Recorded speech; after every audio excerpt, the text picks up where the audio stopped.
სამყაროში საბოლოოდ ყველაფერი მთლიანად აურთქლდება. შვიდად, ჩვენ ვერ მოვესწრებით.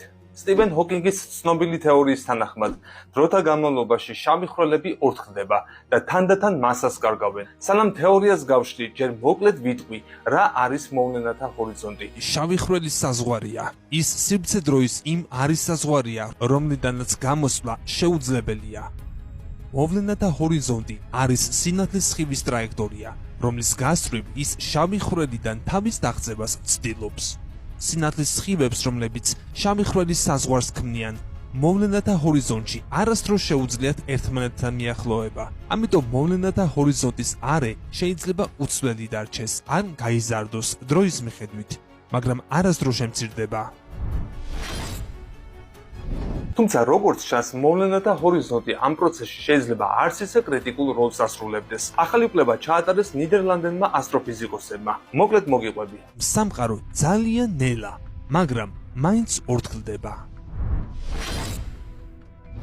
ჰოკინგის რადიაცია არასოდეს დაუფიქსირებიათ, თუმცა თეორიული ექსპერიმენტები ამბობენ, რომ მისი არსებობა სავსებით შესაძლებელია. ჰოკინგის რადიაციაზეც გეტყვით. მოკლედ 1970-იან წლებში ჯერ კიდევ კარგად ყოფნისას, ჰოკინგმა ივარაუდა, რომ შავ ხვრელთა კიდეებიდან უნდა გამოჩვიოდეს უცნაური რადიაცია, რაც იმას ნიშნავს, რომ ეს ობიექტები არც ისე ბნელი უნდა იყოს, როგორც შეიძლება წარმოგვიდგინოს. აი ესაა ჰიპოთეზა ჰოკინგის რადიაცია.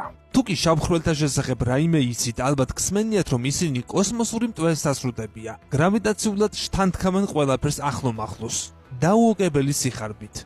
ასეა თუ ისე, შავ ხვრელებს იმაზე მეტი გრავიტაცია ნამდვილად არ აქვთ, ვიდრე იმავე მასის სხვა ნებისმიერ სხეულს.